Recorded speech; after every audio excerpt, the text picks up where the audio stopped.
నమస్తే. Welcome to Suman TV. నేను మీ యామ్ని. ప్రస్తుతం మనతో ఉన్నారు ప్రముఖ ఆధ్యాత్మికవేత్త గురుస్వామి బ్రహ్మశ్రీ రాజన్ నంబూద్రి గారు ఉన్నారు. వారితో మాట్లాడదాం. నమస్కారం గురుగారు. నమస్కారం అమ్మ. గురుగారు, ఈ నెల అసలు మిథున రాశి వారికి అండి ఏ విధంగా ఉంటుంది, అలానే ఈ రాశి వారికి సంబంధించి ఏ ఆలయం దర్శిస్తే మంచిది?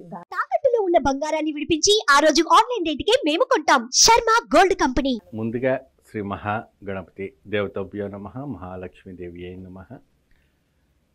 మిథున రాశి వారికి మీరు ఎదురు చూస్తున్న వంటి ఏదైతే సంకల్పం కావచ్చు, మళ్ళీ లేకపోతే రిజల్ట్స్ పరంగా కావచ్చు, ఇంకేదైనా కూడా, అంటే ఇప్పుడు 10th చదువుతున్నారు, ఇంటర్ చదువుతున్నారు, డిగ్రీ చదువుతున్నారు, వాళ్ళకి ఇప్పుడంతే ఎగ్జామ్స్ టైం.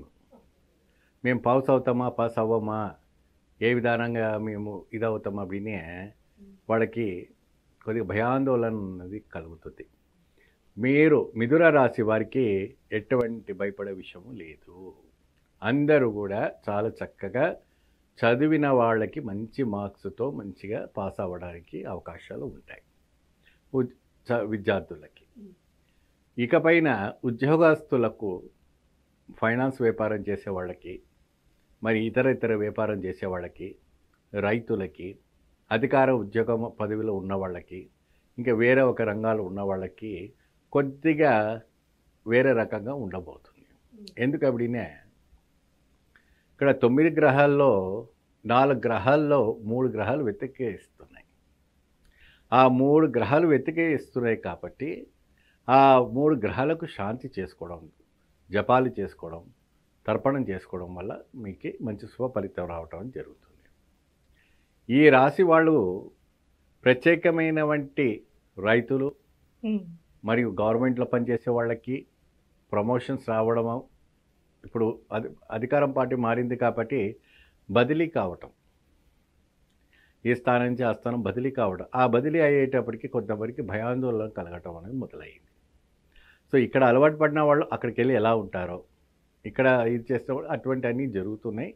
అయినప్పటికీ కూడా ఆ మిథున రాశి వారికి కొద్దిగా అనుకూలమైనటువంటి పరిస్థితి రావడం కోసం ఎన్నో రకాలమైనటువంటి ఉపాసనలు కానీ పూజలు కానీ ఉన్నాయి. అవన్నీ చేసుకుంటే మంచి ఫలితం రావటం జరుగుతుంది. మీకు లాభము 11, నష్టము 12గా ఇక్కడ మనకు గోచరిస్తుంది. కాబట్టి కొద్దిగా డబ్బుల విషయాల్లో కొన్ని విషయాల్లో జాగ్రత్త వహించవలసి వస్తుంది. మీరు అప్పులు, రుణబాధ విముక్తి కూడా తీరడానికి మంచి అవకాశం కనపడుతుంది. ఆ స్త్రీలు కావచ్చు, పురుషులు కావచ్చు, ఈ రకంగా మనకి గోచరిస్తుంది. అలానే ఈ రాశి వారికి ఎలాంటి ఆలయం అంటే దర్శిస్తే మంచిదండి? అలానే దానం అండి ఏది ఇస్తే మంచిది? రాశి వాళ్ళకి ప్రత్యేకంగా మహావిష్ణు ఆలయం, ఆ మహావిష్ణు ఆలయానికి వెళ్ళి ప్రత్యేకమైనటువంటి పూజ చేసుకోవాలి. ఆ ప్రత్యేక పూజలు ఏంటంటే విష్ణు సహస్రనామ. ఇక్కడ 3 గ్రహాలు వ్యతిరేకిస్తున్నాయి కాబట్టి రాహు, కేతు, శని, ఈ 3 గ్రహాలకు వీళ్ళు ప్రత్యేకంగా గురువారము కానీ లేదంటే ఆదివారం కానీ, ఆదిత్యం అంటే గురువారం కానీ లేదంటే ఆదివారం రోజున వీళ్ళు ప్రత్యేకంగా గ్రహశాంతి చేసుకోవడానికి మంచి అవకాశం ఉంటుంది. ఇది ఎక్కడ ఎక్కువ చేస్తారంటే శ్రీకాళహస్తిలో, కాళహస్తి మన శివుడు గుడి ఉంది కదమ్మా, అక్కడికి వెళ్తే వీళ్ళు ప్రత్యేకంగా రాహుకేతు శాంతి, మన శనీశ్వరు శాంతి చేసుకోవడం అంటే మంచి ఫలితం లభిస్తుంటుంది.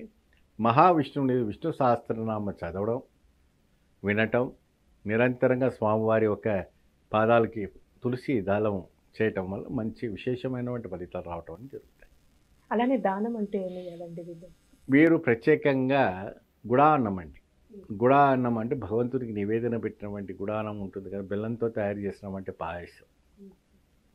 ఆ పాయసం ఏమి చేయాలంటే దాంట్లో పచ్చకర్పూరము వేసిన వంటి పాయసాన్ని చేయాలి. పచ్చకర్పూరం అంటే పెద్దగా వేసి చేదుగా అయిపోతుంది. కొద్దిగా మాత్రాన్ని వేసి అది పాయసంలా కలుపుకొని వారి పేరు, గోత్రనామాలు, వారి ఒక రాశి, వారి నక్షత్రము, ఆ స్త్రీ కావచ్చు, పురుషులు కావచ్చు, ఎవరైనా కూడా ఆ పాయసము స్వామివారికి నివేదన పెట్టేటప్పుడు చాలా పవిత్రంగా ఆ రోజు ఉపవాసం పాటించి, అంటే ఏ రోజు పెట్టాలని కూడా అడుగుతారు జనాలు. ఇది శుక్రవారం రోజు కానీ, శనివారం రోజు కానీ, స్వామివారి ఆలయానికి వెళ్ళండి. ఒకసారి పెట్టాలా, మా 11 సార్లు పెట్టాలా గురుగారాన్ని కూడా అడుగుతారు. మీ కామెంట్ రూపంలో ఎన్నో పెట్టండి అమ్మా. మీరు ప్రత్యేకంగా స్వామివారికి ఎన్నిసార్లు పెట్టినా తక్కువే. భగవంతునికి నిరంతరంగా సేవ చేయడం వల్ల కూడా తక్కువే. వారికి ఎంత సేవ చేస్తే మీకు అంత పాజిటివ్ ఎనర్జీ రావటం అనేది జరుగుతుంది. చాలా చక్కగా తెలియజేసే గురుగారు, ధన్యవాదాలండి. నమస్తే.